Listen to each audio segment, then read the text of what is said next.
नमस्ते साथियों, आप सभी का आपके अपने इस YouTube चैनल हिंदी वाले व्हाट्सएप पर मैं अभिनव सरोवा एक बार पुनः हार्दिक स्वागत और अभिनंदन करता हूं। साथियों, आज हमें हिंदी भाषा के लिए संविधान, हमारे भारतीय संविधान में जो भी प्रावधान किए गए हैं उन प्रावधानों के विषय में पढ़ने वाले हैं। और ये वीडियो वरिष्ठ अध्यापक और व्याख्याता इन दोनों ही पदों के लिए जो हिंदी साहित्य से तैयारी कर रहे हैं उन सभी साथियों के काम आने वाला है। सभी विद्वान साथी और विदुषी बहनें इस वीडियो को पूरा देखें। राजस्थान लोक सेवा आयोग के द्वारा आयोजित की जाने वाली परीक्षाओं में इस विषय से संबंधित एक या दो सवाल हर हाल में पूछे जाते हैं। तो देखते हैं मुख्य मुख्य बातें कि, और आपको बता दें कि ये सारी बातें हम भारतीय संविधान की मूल पुस्तक से लेकर आए हैं। तो यहाँ देखते हैं कि किसी भी राष्ट्र में भाषा के 3 स्वरूप प्राप्त होते हैं। कितने स्वरूप प्राप्त होते हैं? 3। कौन कौन से? पहला राजभाषा, दूसरा राष्ट्रभाषा और तीसरा संपर्क भाषा। राजभाषा किसे कहेंगे? सरकार या प्रशासन के कामकाज की भाषा जो होती है उसे राजभाषा के नाम से अभिहित करते हैं। राष्ट्रभाषा में देश के अधिकांश लोगों या राज्यों के लोगों द्वारा बोली जाने वाली जो भाषा है उसे राष्ट्रभाषा के नाम से जानते हैं। और विचारों के आदान प्रदान के लिए प्रयुक्त की जाने वाली संपर्क भाषा कहलाती है। देखते हैं कि भारत देश के दृष्टिकोण से हिंदी भाषा को उक्त तीनों ही रूपों में स्वीकार किया जाता है।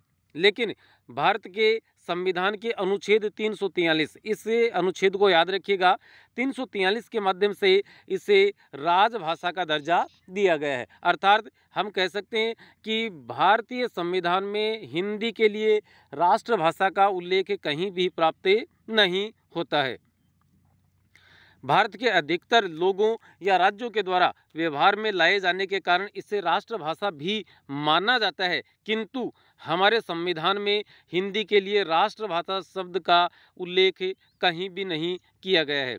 लोगों के विचार विमर्श की भाषा होने के कारण से इसे संपर्क भाषा भी कहा जाता है। देखिए कि सबसे पहली बात तो कि संविधान के अनुच्छेद 343 में से राजभाषा का दर्जा दे दिया गया, 3 स्वरूप प्राप्त होते हैं।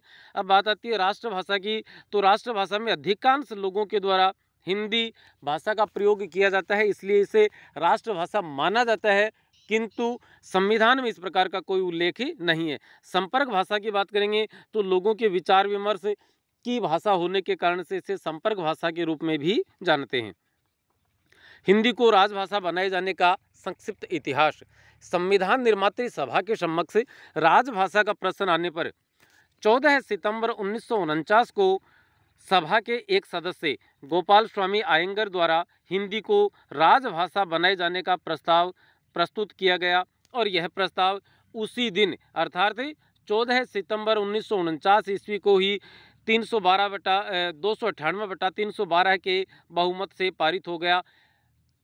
सदस्य संख्या ज़्यादा थी, लेकिन उस दिन 14 सितंबर को उपस्थित सदस्यों की संख्या 312 थी। उनमें से 298 लोगों ने हिंदी को राजभाषा बनाए जाने के पक्ष में मतदान किया या अपनी सहमति प्रदान की थी, और इसीलिए 14 सितंबर को हम राष्ट्रीय हिंदी दिवस के रूप में मनाते हैं। कालांतर में राष्ट्रीय हिंदी प्रचार समिति वर्धा के अनुरोध पर 1953 से 14 सितंबर को राष्ट्रीय हिंदी दिवस के रूप में मनाने का निर्णय लिया गया। किसके अनुरोध पर? राष्ट्रीय हिंदी प्रचार समिति वर्धा के अनुरोध पर। कब? 1953 में। और तारीख क्या थी? 14 सितंबर। उसके बाद में एक नोट लिख सकते हैं यहाँ पे कि 14 सितंबर 1953 ईस्वी को देश में पहली बार राष्ट्रीय हिंदी दिवस ही मनाया गया था। और यदि आप पहली बार चैनल पर आए हैं तो चैनल को सब्सक्राइब भी कर लीजिएगा। हमारे संविधान में कुल 11 अनुच्छेदों, जो कि 120 हैं, 210 हैं और 343 से 351 तक, ये भाग 5 में, ये भाग 6 में और 343 से लेकर 351 तक के भाग 17 में हिंदी से संबंधित अनुबंध दिए गए हैं। इन 3 भागों और एक अनुसूची, जो कि 8वीं अनुसूची है, में भाषा संबंधी प्रावधान सुनिश्चित किए गए हैं। कितने अनुच्छेद हैं? 11 है। कौन कौन से? 120, 210 और 343 से लेकर 351 तक। और इसके अलावा 3 भाग हैं। कौन से? 5वां, 6ठा और 17वां। ये 3 भाग हैं जिनमें हिंदी से संबंधित या भाषा से संबंधित प्रावधान है, और एक अनुसूची जो कि 8वीं अनुसूची है उसमें भाषा से संबंधित प्रावधान सुनिश्चित किए गए हैं। पहला अनुच्छेद भाग देखते हैं कि अनुच्छेद 120 है, भाग 5वां है। यहाँ क्या प्रावधान किए गए हैं, हम संविधान की जो अनुक्रमणिका है उसमें भी ध्यान देंगे कि संसद में बोली जाने वाली भाषा का प्रावधान अनुच्छेद 120 भाग 5वें में किया गया है। इस अनुच्छेद में 3 बातों का उल्लेख किया गया है। कौन कौन सी हैं 3 बातें? कि संसद का प्रत्येक सदस्य अपने विचार हिंदी में प्रस्तुत करेगा, आगामी 15 वर्षों तक अंग्रेजी का प्रयोग भी किया जा सकेगा। अंग्रेजी ये हिंदी शब्द अनुशासन या हिंदी शब्द सागर के अनुसार अंग्रेजी शब्द ये शुद्ध ही माना गया है। और यदि तीसरा अनुबंध जो है वो ये है कि लोकसभा अध्यक्ष या राज्यसभा के सभापति चाहे तो किसी सदस्य को उसकी मातृभाषा में बोलने की अनुमति भी दे सकते हैं।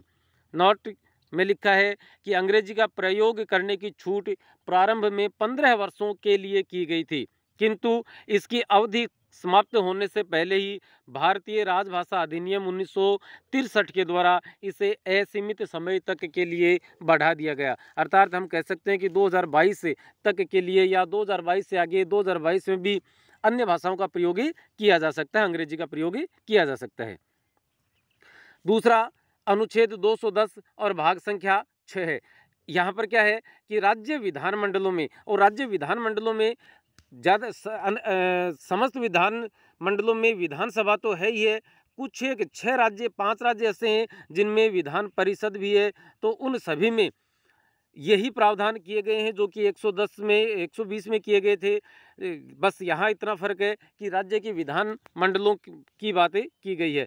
इस अनुच्छेद में भी उपयुक्त अनुसार तीनों बातों का उल्लेख ही किया गया है। कौन कौन सी तीनों बातें? यही हैं कि विधानमंडल का प्रत्येक सदस्य हिंदी में अपने विचार प्रस्तुत करेगा, 15 वर्ष के लिए अंग्रेजी का प्रयोग कर सकता है, और लोग विधानसभा का अध्यक्ष या विधान परिषद का सभापति चाहे तो सदस्य को मातृभाषा में बोलने की अनुमति दे सकता है। आगे चलते हैं, भाग नंबर अनुच्छेद नंबर 343 और भाग 17वां। अब इसके बाद के सारे भाग जो हैं वो 17वें भाग में ही शामिल हैं।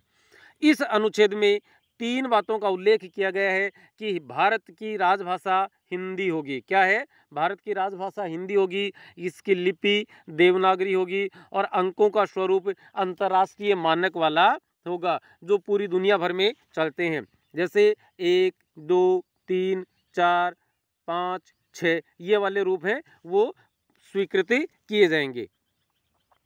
अगला अनुच्छेद है 344 भाग 17वां। यहाँ राजभाषा आयोग व राजभाषा समिति के गठन का प्रावधान किया गया है। इस अनुच्छेद के तहत अब तक 2022 तक केवल एक राजभाषा आयोग का गठन किया गया है जो कि 7 जून 1955 ईस्वी को किया गया था। इस आयोग के अध्यक्ष बाल गंगाधर खेर थे, जिनको हम BG खेर के नाम से जानते हैं। यहाँ इनका BG खेर नाम ज़्यादा आता है किताबों में, गाइड्स में, और इनका पूरा नाम है बाल गंगाधर खेर। इस अनुच्छेद के तहत एक राजभाषा समिति का गठन भी किया गया जिसमें कुल 30 सदस्य होते हैं। तो प्रश्न बनता है कि राजभाषा समिति में कुल कितने सदस्य होते हैं? तो 30 होते हैं। कौन कौन से? लोकसभा से कितने? 20 सदस्य जो कि निम्न सदन है, और उच्च सदन जो कि राज्यसभा है वहाँ से 10 सदस्य होते हैं, और जो भी प्रधानमंत्री होते हैं वे इसके पदेन अध्यक्ष होते हैं। तो हम बात करें 2022 में राष्ट्रीय राजभाषा समिति के अध्यक्ष कौन है? तो प्रधानमंत्री श्री नरेंद्र मोदी इसके अध्यक्ष माने जाएंगे। अनुच्छेद 345 भाग 17वां। इस अनुच्छेद में राज्यों की राजभाषाओं का उल्लेख किया गया है। भारत के 28 राज्यों व 8 केंद्र शासित प्रदेशों में से 10 राज्य और केंद्र शासित प्रदेशों द्वारा हिंदी को राजभाषा के रूप में चुना गया है। कितने राज्य और केंद्र शासित प्रदेश हैं? 10 है। कौन कौन से हैं? केंद्र शासित प्रदेश एक ही है, नई दिल्ली, और उसके बाद 9 राज्य बसते हैं। 9 राज्य कौन कौन से हैं कि हिंदी को राजभाषा का दर्जा देने वाले राज्य हैं? राजस्थान, हरियाणा, उत्तराखंड, हिमाचल प्रदेश, उत्तर प्रदेश, बिहार, मध्य प्रदेश, छत्तीसगढ़ व झारखंड। ये 9 राज्य ऐसे हैं जिन्होंने हिंदी को राजभाषा का दर्जा प्रदान किया है। निम्न 4 केंद्र शासित प्रदेशों और राज्यों के द्वारा हिंदी को शहर राजभाषा का दर्जा दिया गया है, अर्थात द्वितीय। तो केंद्र शासित प्रदेश में एकमात्र है चंडीगढ़, और राज्य 3 है पंजाब, गुजरात और महाराष्ट्र। तीनों ने सह राजभाषा का दर्जा हिंदी को दिया हुआ है। अनुच्छेद 346 भाग 17 की बात करें तो यहाँ राज्यों व केंद्र सरकार के मध्य राज्य और केंद्र सरकार के मध्य या एक राज्य से दूसरे राज्य के मध्य संपर्क भाषा का उल्लेख है। मतलब केंद्र सरकार किसी राज्य को या किसी स्टेट को किस भाषा में संबोधित करेगा या किस भाषा में अपना पत्र व्यवहार करेगा तो उसका उल्लेख है, या एक राज्य जैसे हरियाणा राजस्थान से किस भाषा में करेगा उसका उल्लेख किया गया है। इस अनुच्छेद के तहत राजभाषा अनुसूची 1976 के अनुसार राज्यों को 3 श्रेणियों में विभाजित किया गया है। कौन कौन सी? जिसमें एक तो वो है जिसमें हिंदी का प्रयोग किया जाता है, दूसरी वो है जिसमें अंग्रेजी का प्रयोग किया जाता है, और तीसरी वह है जिसमें स्थानीय या लोकल भाषा का प्रयोग किया जाता है। तो 3 श्रेणियों में राज्यों का विभाजन किया गया। पहला है क श्रेणी के राज्य। क श्रेणी में वे राज्य आते हैं जिन्होंने हिंदी को राजभाषा का दर्जा प्रदान किया है। उनमें एक तो केंद्र शासित प्रदेश है जो कि नई दिल्ली है, और 9 राज्य हैं। कौन कौन से राज्य हैं वो आप ऊपर देख चुके हैं। राजस्थान है, हरियाणा है, हिमाचल प्रदेश है, उत्तराखंड है, उत्तर प्रदेश, बिहार, मध्य प्रदेश, छत्तीसगढ़ और झारखंड। ये क श्रेणी के राज्य माने जाते हैं। किस मामले में? भाषा के मामले में। ख श्रेणी के राज्य कौन कौन से हैं कि हिंदी अथवा अंग्रेजी में पत्र व्यवहार करने वाले राज्य या केंद्र शासित प्रदेश। यहाँ 4 राज्य या केंद्र शासित प्रदेश हैं जिन्होंने हिंदी को सह राजभाषा का दर्जा दिया है। कौन कौन से हैं? एक तो चंडीगढ़, और उसके अलावा गुजरात, पंजाब और महाराष्ट्र, और तीसरा है ग श्रेणी के राज्य। ये केवल अंग्रेजी में पत्र व्यवहार करने वाले राज्य हैं। जो क और ख के बाद में जो 14 राज्य या केंद्र शासित प्रदेश बच गए 14 राज्य जो क और ख में आ गए, उनको छोड़कर जो 22 राज्य या केंद्र शासित प्रदेश बच गए, उनका मामला अंग्रेजी भाषा में पत्र व्यवहार करने के लिए इस अनुच्छेद में उपबंध किया गया है। अनुच्छेद कौन सा? 346 भाग 17वां। 7वें नंबर पर है अनुच्छेद 347 भाग 17 में क्या होगा कि मान्यता प्राप्त भाषाओं का उल्लेख है। यदि भारत के किसी क्षेत्र के लोगों द्वारा उनकी भाषा को मान्यता दिए जाने का आग्रह किया जाता है तो सरकार इसी अनुच्छेद के तहत उसे मान्यता प्रदान करती है। आप जानते हैं इस बात को कि राजस्थानी भाषा को संवैधानिक मान्यता प्रदान करने के लिए जोर शोर से आंदोलन चला हुआ है, जोर शोर से मांग उठी हुई है। और यदि केंद्र सरकार राजस्थानी भाषा को मान्यता प्रदान करती है संवैधानिक, तो उसके लिए कौन से अनुच्छेद में करेगी? 347 भाग 17वें में, और अनुसूची होगी 8वीं। इसके तहत मान्यता प्राप्त भाषाओं को 8वीं अनुसूची में रखा जाता है। इस अनुसूची में अभी तक कुल 22 भाषाएं शामिल की जा चुकी हैं, और मूल संविधान में कितनी थी? धीरे धीरे 22 पहुंची, उनका जिक्र यहाँ देखिएगा। संविधान लागू होने के समय निम्न 14 भाषाएं मान्यता प्राप्त थी, या निम्न 14 भाषाओं को मान्यता प्रदान की गई थी। कौन कौन सी देख सकते हैं?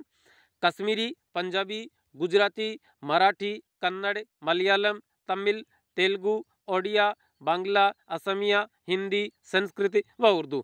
हिंदी, उर्दू व संस्कृत ये तो मुख्य भाषाएं भारत की हैं ही हैं। इनके अलावा सारी की सारी भाषाएं कश्मीर में बोली जाने वाली, पंजाब में, ये गुजरात की, ये महाराष्ट्र की, ये कन्नड़ कर्नाटका की, मलयालम केरल की, तमिलनाडु की तमिल, आंध्र प्रदेश की तेलुगु, उड़ीसा की ओडिया, पश्चिमी बंगाल की बांग्ला व असम, या हम कहें 7 सिस्टर्स जो पूर्वोत्तर राज्य हैं उनकी भाषा असमिया। इन सभी भाषाओं को हम कह सकते हैं कि संविधान के अनुच्छेद 347 भाग 17 है, अनुसूची 8 में मूल संविधान जो बना था 1949 26 नवंबर 1949 को जो तैयार हुआ था, उस अनुच्छेद में इन 14 भाषाओं को मान्यता प्रदान की गई थी। उसके बाद धीरे धीरे इस प्रकार से बढ़ा मामला। वर्ष 1967 में 21वें संविधान संशोधन द्वारा 8वीं अनुसूची में 15वीं भाषा जोड़ी गई जिसका नाम है सिंधी। तो 1967 21वां संविधान संशोधन, 8वीं अनुसूची, 15वीं भाषा, और भाषा का नाम है सिंधी। हम कह सकते हैं कि 15वीं भाषा के रूप में किस भाषा को 8वीं अनुसूची में शामिल किया गया था? तो वह है सिंधी। उसके बाद 1992 ईस्वी में 71वें संविधान संशोधन के द्वारा निम्न 3 भाषाओं को 8वीं अनुसूची में शामिल किया गया। 16वें नंबर पर आई मणिपुरी, 17वें पर आई नेपाली और 18वें पर आई कोंकणी। अब कुल मिलाकर 18 भाषाएं 1992 तक हो चुकी थी 8वीं अनुसूची में।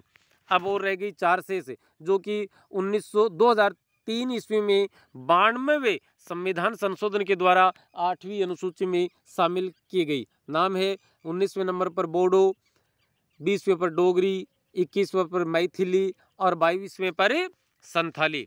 आगे चलते हैं।